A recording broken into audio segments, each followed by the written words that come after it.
Ladies and gentlemen, tonight we dive into one of the most haunting and perplexing missing person mysteries in American true crime history, a case that has defied investigators, devastated a family, and captivated the world for nearly 2 decades, the disappearance of 24-year-old Jennifer Joyce Kesse.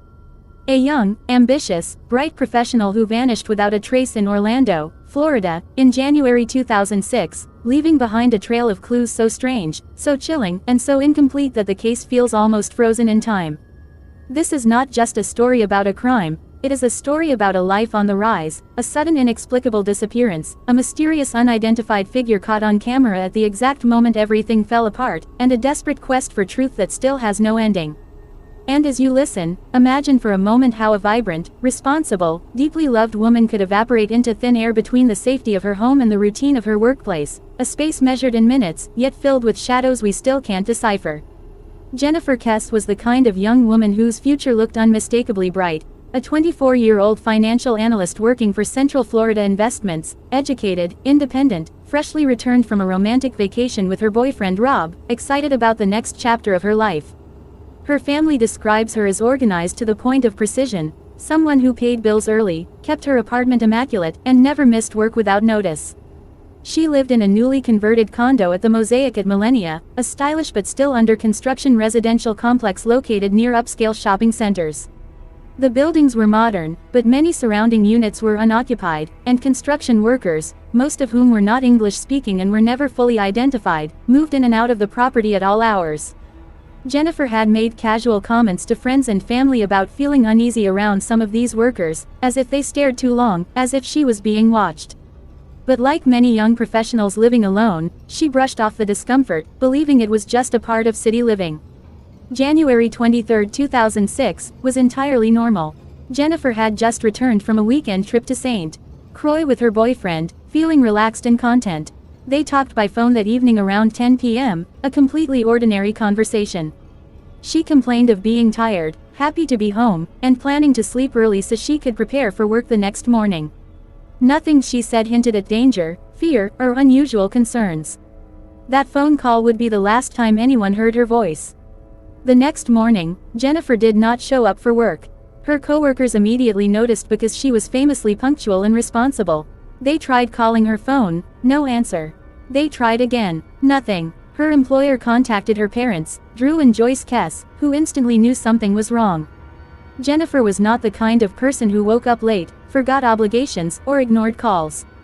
For her parents, the dread was immediate and overwhelming. By mid-afternoon on January 24, the Kesse family drove the 2 hours from Tampa to Orlando and arrived at her condo. From the outside, everything looked calm, but the moment they stepped inside, they felt a chilling stillness, as if time had paused the second Jennifer left. The apartment was clean, nothing out of place, no signs of a struggle. Her clothes from the trip were neatly laid out on the bed, indicating she had unpacked and settled in. The bathroom appeared recently used, damp towel, makeup placed out as if she was getting ready for work. The outfit she would likely have worn was missing. Her phone, purse, and keys were also missing. But what struck investigators was what was left behind: her work ID badge and her phone charger, 2 things Jennifer never forgot. It was as though she had left for work, or started to, but never made it to her car on her own terms. The first major clue appeared the next morning. Jennifer's black Chevy Malibu was found abandoned at a nearby apartment complex called Huntington on the Green, about 1 mile from her home. Surveillance footage revealed that at 12 p.m. on January 24, roughly 4 hours after Jennifer would have left for work, an unidentified individual parked her car and walked away. This person is seen on video in 3 separate frames, each time with their face perfectly obscured by the bars of a wrought iron fence. To this day, investigators call it the luckiest, or unluckiest, timing imaginable. The figure appeared to walk with a strange gait, arms swinging wide, posture loosely slouched. Experts and detectives have debated whether this person was male or female, young or old, tall or short, but no conclusion has ever been reached. What is known is that this person deliberately parked Jennifer's car, waited inside for a moment, exited casually, and walked away as if nothing were wrong. Inside the car, things got even more puzzling. A small DVD player was found on the backseat, something Jennifer had recently purchased. The driver's seat was pushed back farther than Jennifer would have ever used, suggesting someone taller had driven it. Her fingerprint traces were faint, inconsistent with her daily use of the vehicle. A dusting of what looked like construction sand was discovered on the floorboards. It was as if someone unfamiliar with the car, possibly someone from the area or one of the nearby work crews, had briefly controlled it. But no DNA, no definitive fingerprints, nothing conclusive ever surfaced. From there, the timeline grew murkier. Residents at Huntington on the Green reported seeing a man standing near Jennifer's car earlier that morning, leaning against it casually. Others recalled seeing a woman matching Jennifer's description walking alone nearby. But none of these sightings were ever confirmed.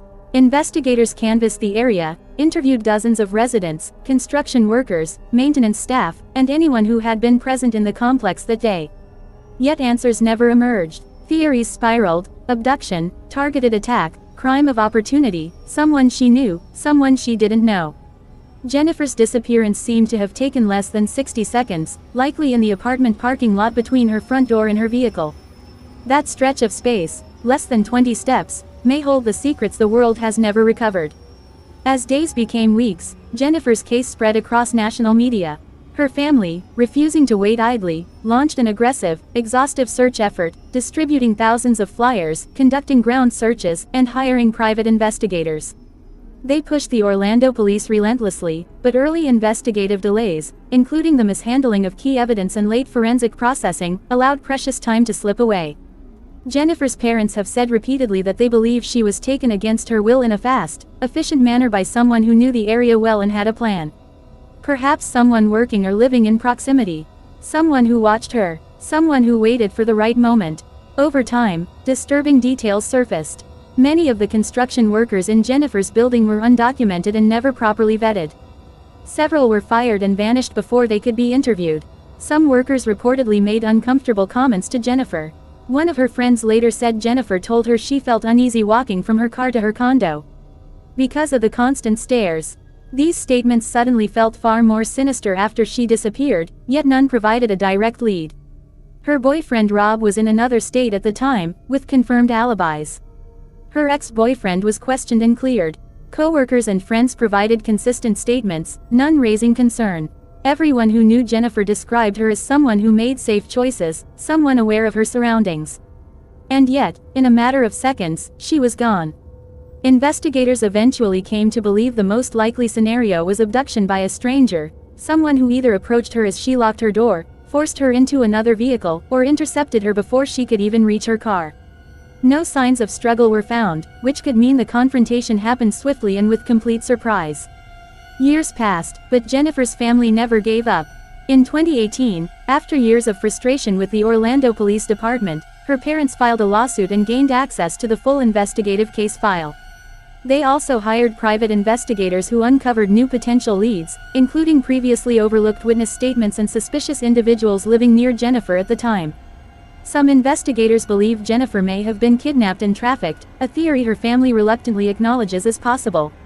Others believe she was taken by someone in or near her complex, perhaps a worker who watched her routine.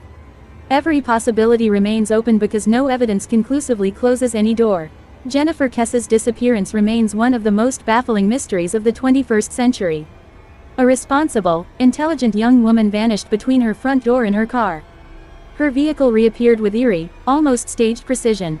A mysterious figure, caught on camera at the exact moment the car was abandoned, remains unidentified due to a cruel trick of angles. And the family continues to wage a relentless battle for answers, refusing to allow Jennifer's story to fade into the silence she left behind. Tonight, as we close this story, we honor Jennifer Kesse, a woman who deserved safety, truth, and justice. Her disappearance is not just a cold case, it is a wound that never healed, a story that demands attention until the truth is found. Somewhere out there, someone knows what happened. Someone remembers. And until the day those answers come forward, Jennifer's family, and the world, will continue searching. This is not the end of her story. It is simply where the trail went dark. But darkness can be broken, and the Kesse family will never stop looking for the light that leads them back to Jennifer.